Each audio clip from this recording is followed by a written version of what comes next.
কি রে? ওই কুলফি, তুই রোজা রাইখা ক্যাট ফুড খাইতেছ সেখানে লুকায়া লুকায়া, তুই এটা কি করলি? আরে এটা কি আসলে ক্যাট ফুড? এটা খায়া দেখি তা।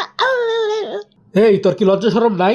এই জন্যই তো বলি সারাদিন না খায়া কেমনে থাকোস। আরে আমার হাত ছাড়ো, আমি একটু ভুল করে খায়া ফেলাইছি। আর ভুল করে খায়া ফেলালে তো রোজা ভাগে না। চুপ কর, এদিকে আয় তো, তুই তোর সাথে কথা আছে। কি হয়েছে তাড়াতাড়ি বলো, আমার এত সময় নাই বুঝছো। আগে বল, এই ভণ্ডামি তুই কতদিন ধরে করস? আমি বন্ডামি করি না বুঝছো, তুমি বন্ডামি করো পড়তে বসলে। চাপা পিটাইস না, আমি তোরে মাত্র খাইতে দেখছি। ও ওইটা ওইটা তো ভুল ছিল। তাহলে তুই দিনের মধ্যে কয়বার এই ভুলটা করছস আমার একটু বলতো।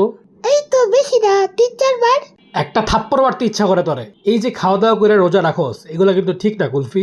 ও তুমি আমারে বলতেছো, আর তুমি যে আমার বয়সে থাকতে টয়লেটে গিয়ে পানি খাইতা, ওগুলা কি আমি জানি না? তোরে এইসব কথা কে বলছে? আমার এইসব কথা দাদি বলছে। আর দাদি আরো বলছে তুমি সেহরিতে অর্ধেক খাইতা আর অর্ধেক পরের দিন সকালে উঠা খাইতা। এছাড়াও তুমি রোজা ওই দিনই রাখতা যেই দিন তোমার কেউ ইফতারির দাওয়াত দিত। আর কিছু শুনবা? যা যা, হইছে হইছে, তোরা মাফ করে দিছি, যা। এ আমারে ধরতে আসছিল, নিজেই ধরা খায়া জেলে চলে গেছে।